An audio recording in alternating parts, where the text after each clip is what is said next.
Now moving on to our next major topic. This is probably going to be the topic in this episode that causes the most controversy and discussion. Andrew and I are going to discuss the possibility of a one-console future. Right now there are three major consoles. You have Nintendo's Wii, Microsoft's Xbox 360, and Sony's PlayStation 3. What would happen if, say, in the following generation, if we just had the Microsoft, Nintendo, PlayStation conglomeration box of fun? Would it benefit the industry or would it harm it? Andrew, your thoughts to begin with.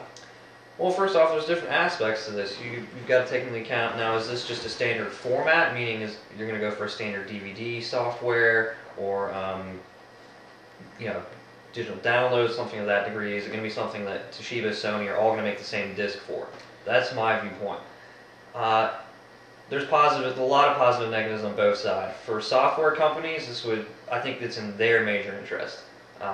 Obviously, they don't need to worry about what hardware they're making for anymore. They're just going to make lots of software and release it to whatever platform it can play on, and it's going to make them a lot of money. Well, if you're thinking about software companies, you can look at it that way, because I'd say, theoretically, since Blu-ray has beat up HD DVD, you got to think that it'd be a Blu-ray disc drive, and if software companies only have to worry about programming for one specific console, for one specific medium, yes, I agree, it's going to save them a lot of money in that respect. I, however, feel that just having one console itself, so one company making one console, they're going to increase the royalties for companies who want to develop for their system. With the way that we have it now, with three different systems, you have low royalties to develop for the systems, which means that any company can afford to do it. They just pretty much have to pick and choose the right battles.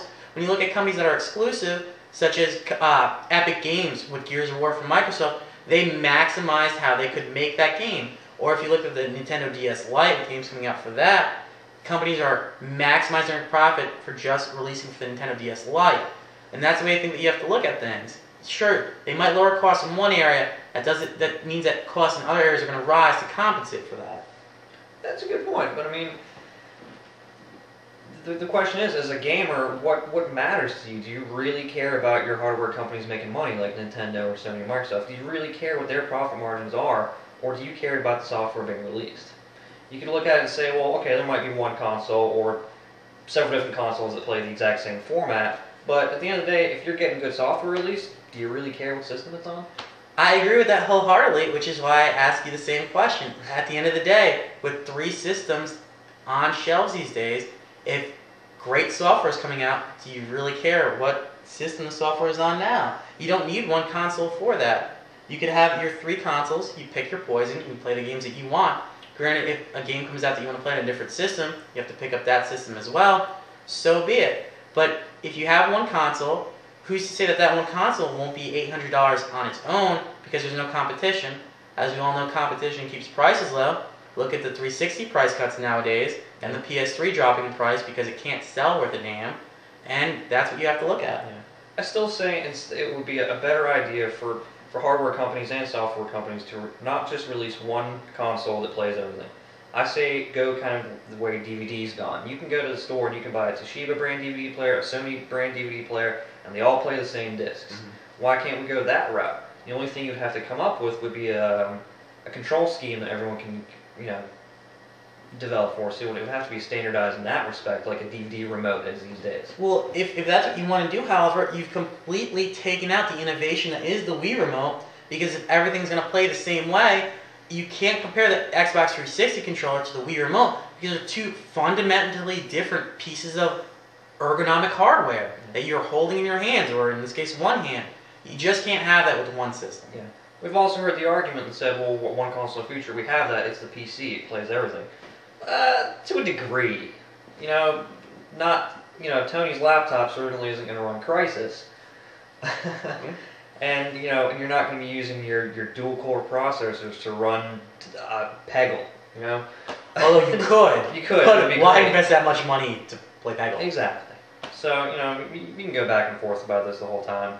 I think through this short discussion, we're realizing it's probably not in everyone's best interest to go for a one-console future or a one format. It would probably help your independent developers and publishers, as well as large publishers also, to make games on the cheap, make them fast, and then keep making games, so once you learn the architecture, you can build on that knowledge.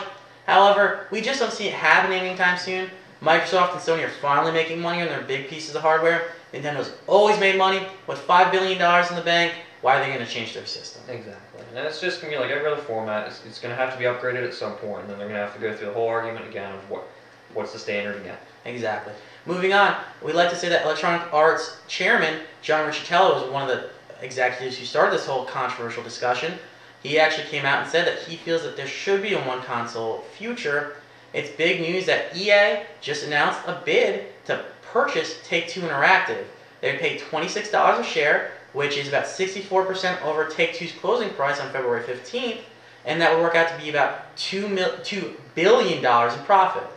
Andrew, you want to tell them how it worked out? And what did Take-Two say? They said basically, go fuck yourselves. Big fat no. Yep. Take-Two are banking on the big release coming up, which is going to be Grand Theft Auto 4. Grand Theft Auto 4 on April 29th. So they're waiting on Grand Theft Auto 4 to drop, and their discussions are going to start, if they said, the day after the game drops? Well, Take-Two rebuffed EA's offer, saying that they fully expect that their stock price to rise after the release of Grand Theft Auto 4, saying that EA's offer was severely below and undervaluing what they feel the company's worth.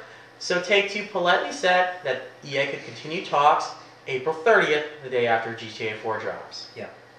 At which point their stock will have probably skyrocketed. Exactly. And now on to another smart move. I will just say, very smart move by Take-Two. This kind of reminds me of the whole Yahoo and Microsoft that's been going on the past few weeks. Yahoo's been backing out of what seems like a pretty good deal from Microsoft. They're backing out for very similar reasons. They're banking on something, making their stock go back up, and a lot of similarities. So, good for you, Take-Two, that's what I say. Thumbs up, because EA, you're just a monster who eats up software studios like Westwood, and then you close them. Yep. What are you going to do? And now on to another segment of what's pretty much just everyday weekly news called The Rundown. No relation to the Rock Christopher Walken movie, although if we can cameo Christopher Walken one of these days, we'd love to have him on the show. I would. What's The Rock doing now? Dwayne The Rock Johnson? He did that movie with, the little girl, yeah. Little girl. Yeah, I forgot what that's called. I can't remember from these days. Yeah, he's working for Disney. Oh, he did Spy Hunter, which still hasn't released. Ooh. I don't know what's going on with that. Yeah. Sorry, that's not funny. Regardless, GameFly is opening a new distribution factory, I guess you'll call it, in Tampa, Florida. Mm-hmm. So citizens living in the southeastern United States will get games that much faster. So if you haven't thought about doing GameFly, you might want to think about it now. Yeah, this actually personally interests me. A couple of years ago when GameFly got started, I was intrigued. It's very similar. It's set up to Netflix. Just pick your game. We'll send it to you in an envelope. You keep it for as long as you want. Pay a monthly fee. Cool deal. Problem is, their only center was based in, I think it was San Diego, California. It takes a long time for a game to get all the way from San Diego all the way over to the East Coast. So I had about a 3-4 day wait time on my games, and I could only get maybe 3 or 4 games a month. So this is cool. They're gonna have one down in Florida, so hopefully the games will be up there in a day or two. I know Netflix has got how many centers around this? A number. A lot. I mean, you never have to wait more than 1 day with Netflix. So I guess this is a good move for GameFly. Apparently they're making some good business and they're able to expand. So hey, if the games get here quicker, I'd consider signing up for it. Gonna benefit the consumer. Yep. No late fees. Mm-hmm. Not to mention, news on Nintendo's Virtual Console have been springing up. In addition to WiiWare coming out, Nintendo announced that they're also going to be adding the Commodore 64 to the lineup of systems supported by the Virtual Console. A Commodore 64, sort of the Atari 2600 stepchild, but when we really ask about it, who cares? Maybe we're looking at it from the viewpoint we missed the Commodore 64 growing up, so maybe there's just a lot of games on there we don't know about, but I don't really care. Maybe we're being full of ourselves because we grew up on the NES and not the Atari and the Commodore, but cool Nintendo, but just give me some more 64 games. Come on, for reals.